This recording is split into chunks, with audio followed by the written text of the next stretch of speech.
The bang of a gunshot broke the morning quiet. Ryan Ford fell to one knee behind the stone ledge, warm blood leaking through his shirt where the bullet had scraped his shoulder. 3 men were moving forward through the rough bushes, guns lifted. The Hayes brothers. They'd followed him all the way from Fort Bowie. Ryan pulled back the hammer on his Colt single-action Army pistol, the Model 1873 Peacemaker that had been his loyal friend since the war. The wooden handle felt smooth and known in his rough hand. 6 spaces, 4 bullets remaining, 3 enemies. "Come out now, Ford," yelled the oldest Hayes. "There is no escape from this valley." Ryan calmed his breathing. At 40, he wasn't as fast as he'd been during his cavalry explorer days, but his shooting hadn't weakened. The old injury from Antietam hurt in his leg as he moved his weight. The first Hayes brother made his air, stepping out from behind a small tree. Ryan's shot hit him right in the chest. The man's gun fired uselessly into the ground as he dropped. The leftover brothers ran apart, shooting randomly. Ryan counted their shots, waiting. 3 seconds. 5. Then the clear sound of a hammer hitting an empty space. The middle brother was out of bullets. Ryan stood and fired twice quickly. The second brother fell. Only one stayed, Joe Hayes, the toughest of the 3. 1 bullet left. Ryan could feel the sun shining hard on his neck, sweat dripping down his back. His breath came in steady amounts, managed. Joe rushed him, shooting as he ran. The shot missed. Ryan took careful aim, pressing rather than yanking the trigger. The last bullet found its target. Joe Hayes fell 10 feet away, his pistol landing in the dirt. Ryan reloaded carefully, pushing out the used shells. Each one made a clear ring as it hit the rocky earth. Never leave a foe unexamined. That's what Captain Brooks had taught him during the Apache battles. Blood from Ryan's injury had wet through his shirt, the cloth sticking to his skin. He'd have to sew it himself back at the farm. No wife to care for it. Emily had been gone 5 years now, taken by the same illness that had spread through the area, leaving empty seats at dinner tables across Arizona. Pine Hill Farm was 4 miles east, a simple place with 30 cows, 2 workhorses, and more memories than Ryan cared to remember. He'd built it with his own hands after the war, when bad dreams of Antietam and the Apache battles still woke him in cold sweats. Ryan climbed on his brown horse, grimacing as the action pulled at his injury. The Hayes brothers were wanted for coach theft and killing. The reward would cover next month's goods and maybe a new gun. Fairness done, though it brought him no special happiness. The path home went through red rock shapes and thin trees. Ryan's eyes always checked the distance. Old ways last long. Motion drew his eye, smoke rising from the direction of his farm. His body tightened. As he reached the last hill, he saw them, a woman and a young boy trapped against the stream edge by 4 tough-looking men on horses. The woman was Apache, tall and strong even in danger. She held a knife in one hand while pushing the boy behind her with the other. Ryan knew the riders, Shadow Creek Group, Nathan Crow's men. They'd been scaring farms across the area for months. The woman was protecting herself strongly, but it was 4 against 1 with the boy, no more than 10 years old, looking scared but bold. Choice time. This wasn't his battle. Wise choice to ride away. Ryan had lived this long by picking his fights wisely. But something in the woman's pose, the boy's afraid eyes, reminded him of things he'd tried to forget. Ryan loaded a bullet in his Winchester. The sound traveled across the dry air, stopping the scene below. 5 heads turned toward him. "That's enough," Ryan called out, gun steady despite his hurt shoulder. The lead rider grinned meanly. "This isn't your matter, Ford. The woman has something that belongs to Crow." 4 men against a woman and child makes it my matter." Ryan's voice carried the strength of a man who'd seen too much death to be tricked. What happened next was short and fierce. 2 of Crow's men pulled guns. Neither was quick enough. The remaining pair ran away, urging their horses into a run, dust rising behind them. The woman stood tiredly, knife still lifted. Blood dripped from a cut on her cheek, but her dark eyes showed no fear, only thought. "I'm Ryan Ford. This is my land you're on," he said, getting off slowly to seem less scary. "I am Sophia." Her English was spoken with an accent, but clear. "This is my son, Alex. My husband was guide for Army. He was killed." Each word was careful, showing nothing beyond what was needed. Ryan noticed the boy staring at his pin. Not an official law officer's star, but the cavalry explorer's sign he still wore from habit. The boy's eyes held a mix of fear and interest. "Those men work for Nathan Crow," Ryan said. "Why are they after you?" Sophia's face grew hard. "My husband found silver in Apache Hills. Crow killed him for Map. Now he hunts us for same reason." She stopped, looking at Ryan's face. "Map is here." She touched her back, suggesting a secret hidden on her own skin. Ryan understood right away. A tattoo, a treasure map in skin and blood. No wonder Crow wanted her. "You need protection," Ryan said, not a question. Sophia stood straight, pride clear in every part of her body. "You need helper for farm. I can cook, fix, hunt. Alex can learn cows." She wasn't asking, she was suggesting a deal between equals. Ryan thought about the woman before him. Taking her in meant a war with Crow, a man who'd killed for less, but sending her away meant sure death for her and the boy. "Crow won't stop coming," he warned. Sophia's chin raised a bit. "I am Apache. We do not flee from foes." Something changed in Ryan's chest. A notice of similar soul, maybe. He nodded once, choice made. "Pine Hill Farm is that way. We'll need to sow that cut." As they walked toward his home, Ryan knew his life had just changed forever. The line between alone and duty had been passed. There would be results.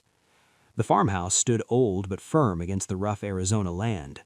2 rooms, a stone fireplace, strong wood build. Nothing special, but it kept out the wind and rain. Ryan had built it to endure, not to show off. Sophia moved through the area with natural speed, checking what needed to be done. Alex stayed close to her, watching Ryan with careful eyes. The boy held a small leather bag. "Medicine bag?" Ryan knew from his time among the Apache.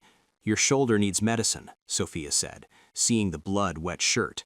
Before Ryan could refuse, she was checking the injury with skilled hands. From her own pack, she took herbs, crushing them into a mix.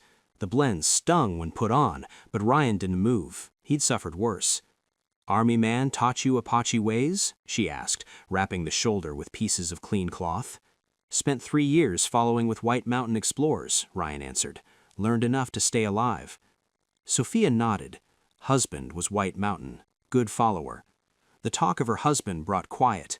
Ryan understood the silent weight of sadness. He carried his own. Days fell into pattern. Sophia showed her value fast, caring for house jobs with strong speed. She could follow animals, prepare skins, and see coming riders long before Ryan's eyes saw them. Alex began helping with the horses, showing a natural skill for the animals. Ryan found himself teaching the boy as he'd once been taught, how to read marks, judge weather, handle tools. One evening he brought out the Winchester.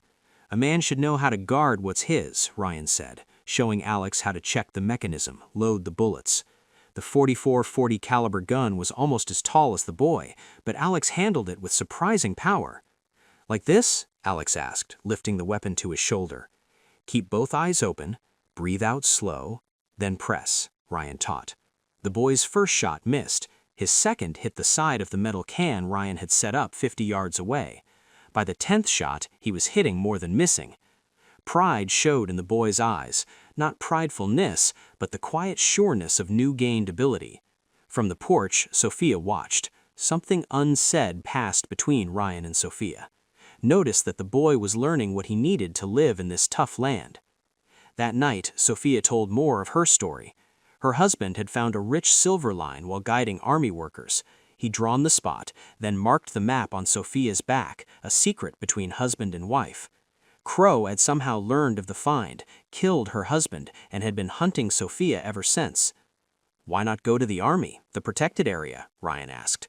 Sophia's laugh was sharp. "Protected area is jail. Army takes map, gives nothing. Crow has friends with army." Her eyes met Ryan's straight. "You fought Apache, then fought with Apache. You understand both sides." Ryan did understand. He'd seen the broken agreements, the dishonesty. Sophia had chosen the risky freedom of the open area over the doubtful safety of government words. The next day brought signs of trouble. Ryan found unknown marks circling the farm edge, someone watching, checking, and on the distance, dust clouds gathered. Not normal, but the sign of a strong desert storm. "Storm coming," Sophia said, eyes on the growing dark sky. "Bad one," Ryan nodded, "and not just weather." He showed her the marks. They prepared carefully, covering windows, tying animals, storing bullets beside each window. Alex helped without protest, getting water, nails, whatever was needed. The storm hit at evening with great anger. Wind screamed through every gap in the cabin walls. Rain, unusual in these parts, came in flat sheets that hurt like small shots. The world outside vanished behind a wall of water and dust. Through the wild weather came Crow's men, 6 riders using the storm for hide. The first sign was a bullet breaking the window edge. Ryan shot back, the gun flash briefly lighting rain-wet faces outside. "Alex, under the bed," Sophia ordered, taking place at the back window with Ryan's extra pistol. What followed was disorder, gunfire traded in darkness, broken only by lightning lights and gun flashes. Ryan saw glimpses of attackers moving around, seeking ways in. A man broke through the back door, meeting Sophia's bullet before he could lift his weapon. The look of surprise on his face was short. Alex cried out. A lost bullet had scraped his arm. Sophia moved to him right away, but not before shooting twice more, pushing back another attacker. Ryan reloaded his peacemaker, the known machine action steadying him amid the storm's anger. Outside, a man yelled as the wind knocked a dead tree onto his spot, nature joining the battle. By morning, the storm had gone. 3 of Crow's men lay dead. The others had pulled back, taking their hurt. The farm had suffered, roof harm, animal pen partly fallen, garden washed away. Ryan and Sophia worked together fixing what they could. Alex, with bandaged arm, wanted to help despite Sophia's objections. The boy was changing, growing tougher, older. "He needs medicine," Sophia said, checking Alex's injury. "Fever plant from town." Ryan understood the danger. Dry Creek was 10 miles away, and Crow's power ran deep there. But sickness was a bigger threat. The town of Dry Creek had one muddy street lined with fake front buildings, general shop, bar, stable, and sheriff's office. Eyes followed Ryan and Sophia as they rode in, Alex seated before his mother. Whispers followed them like smoke. In the general shop, the owner's wife clearly pulled back when Sophia entered. The woman made the sign of the cross, saying about wild ones just loud enough to be heard. Ryan placed money on the counter.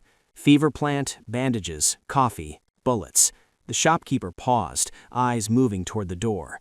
"Crow's been asking about you, Ford. Says you're hiding an Indian robber. Do I look like a man who cares what Crow says?" Ryan's hand rested easily near his holstered Colt. The goods were collected fast after that. Outside, Ryan spotted Sheriff Wade across the street, an old friend from the war. Wade's face was serious as he came near. "You've stepped in at this time, Ryan," Wade said quietly. "Crow's put 500 on the woman's head, claims she stole something important." "The only thing she took was her life," Ryan replied. "Crow killed her husband, Wade." "Can't prove that, and you know it. This area runs on money, not fairness." He looked at Sophia and Alex. "You should leave. Head north." "Running doesn't fix problems," Ryan said. "Just delays them." The face-off came at the bar where 2 of Crow's hired shooters blocked their path to the horses. "That's enough, Ford," the taller one called. "The woman stays." Ryan stepped forward, placing himself between the shooter and Sophia. "Walk away, boys. This doesn't end well for you." The first shooter drew. Ryan was faster, his Colt coming out in a smooth motion. 2 shots, both men down before either could shoot. The street broke into noise. More of Crow's men appeared from the bar. Ryan grabbed Sophia's arm, pulling her and Alex toward the stable. "Wade," Ryan shouted, "you still remember which side you fought for?" The sheriff stood still for a moment, struggle clear on his old face. Then slowly he drew his own weapon, aiming at Crow's coming men. "Stop right there," Wade ordered, making the moment Ryan needed to get Sophia and Alex on horses. As they rode fast from town, Wade called after them, "I can't hold them long, Ryan. Crow owns this county." That night, camped in a hidden spot, Wade found them. He'd been forced to run from town himself, barely escaping Crow's men. "Crow's helper is wearing my badge now," Wade said sharply, taking coffee from Sophia. 20 years of work, gone because I wouldn't let him shoot down an old friend." Ryan studied his former friend. "You didn't have to step in." Wade laughed without humor. "Some things a man can't watch happen." He turned serious. "Crow's gathering men, Farmers who want Indian land, wanderers who will kill for money. He's coming for you, Ryan, for all of you. Let him come, Ryan said quietly. Every man has a judgment day. Wade nodded slowly. I rode with you at Antietam. I'll ride with you now. That simple statement changed everything. One friend became several as Wade reached out to others. Honest farmers tired of Crow's control, workers cheated of claims, town people threatened and pushed. By the time they returned to Pine Hill Farm, a dozen men waited there, a mixed group of the hurt and tired. Not trained fighters, but men with reason to stand against Crow. This isn't just about us anymore, Ryan told Sophia as they looked at their surprised friends. These men have their own fights with Crow. Sophia nodded. This is how groups form. Shared enemy, shared goal. Alex moved among the men, carrying water, listening to their stories. The boy who had arrived scared was growing into something new, a link between worlds. Ryan realized that in fighting for Sophia and Alex, he had accidentally become the center of something bigger. The line between personal fight and group fairness had mixed. Rain clouds gathered in the distance as Ryan explained his plan. The men listened closely, soldiers and farmers alike, knowing the method of a man who'd fought in 2 wars. Crow thinks we'll wait here, let him surround us, Ryan explained, drawing the land in the dirt. Instead, we attack first, hit his base tonight. Wade raised an eyebrow. 30 of them, 15 of us. Numbers don't win fights, Ryan replied. Place and surprise do. Sophia added her knowledge. Apache attack methods, paths only local groups knew. The men listened with new respect as she told how to move unseen, strike suddenly. Women from nearby homes arrived, bringing goods, preparing bandages, loading bullets. This was border fairness, community rising against a shared danger. As evening came, Ryan found Sophia alone by the animal pen. For the first time, doubt showed in her face. If something happens to me, she began. Alex will be cared for, Ryan finished. Not a loving promise, but something more basic, the promise of one fighter to another. Sophia nodded, then surprised him by taking his hand briefly. My husband would have called you brother. The highest praise in Apache ways. Ryan accepted it with a nod. The attack started at midnight. 3 groups met on Crow's base, a protected farmhouse surrounded by sleep houses. Ryan led the main force while Wade took shooters to the hill overlooking the property. Sophia guided a 3rd group to block escape paths. The first shot came from Wade's gun, taking out the guard at the main house. Then trouble broke loose, gunfire starting from many directions, Crow's men rushing in confusion. Ryan charged the main house, 6 men at his back. Bullets broke wood around them. 2 of his men fell. Ryan kept going, Winchester firing with machine accuracy. Inside the face-off Ryan had expected for weeks. Nathan Crow, tall, wide-shouldered, with cold eyes that had seen countless deaths without regret, stood waiting, pistol raised.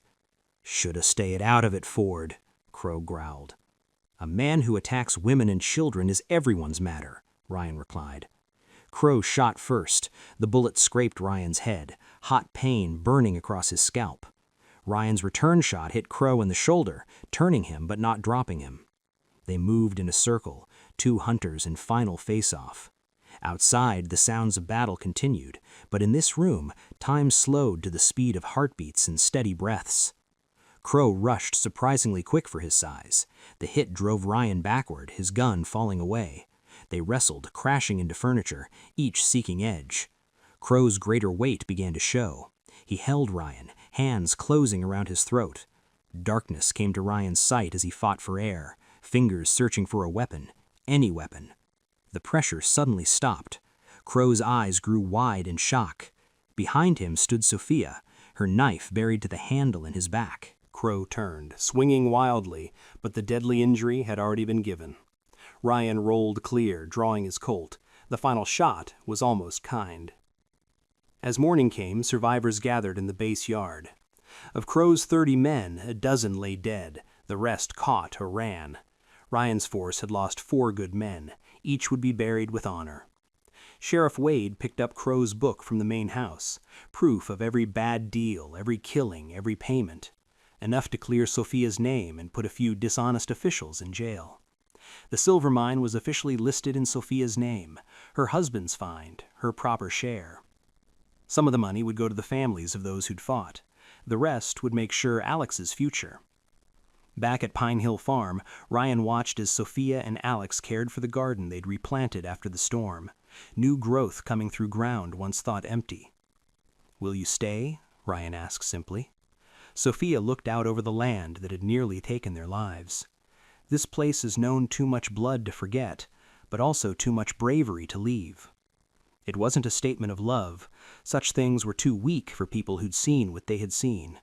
It was something stronger, a bond made in hardship. Alex came near, carrying the Winchester Ryan had taught him to shoot. The boy had grown inches in spirit, if not in height. "Ryan, teach me more?" he asked, eyes hopeful. "Every day," Ryan promised. As they stood on the porch watching the sunset color the land in gold and red, Ryan thought on lines crossed, bonds formed, fights done. Sometimes a man's goal wasn't found in being alone, but in standing with others when trouble came.